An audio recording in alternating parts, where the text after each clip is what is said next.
बच्चा रहेगा खेत में, यह ट्रैक्टर रहेगा रोड पर और यह बस रहेगा घर में।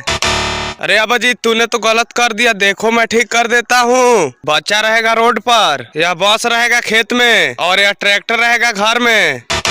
अरे तुम दोनों तो गलत कर दिया, देखो मैं ठीक कर देता हूँ। दोस्तों, हमारे तरह आप भी इंडिया से है तो वीडियो को लाइक करके चैनल को सब्सक्राइब कर लीजिए और कमेंट में लिखिए इंडियन। बच्चा रहेगा घर में, यह बस रहेगा रोड पर और यह ट्रैक्टर रहेगा खेत में।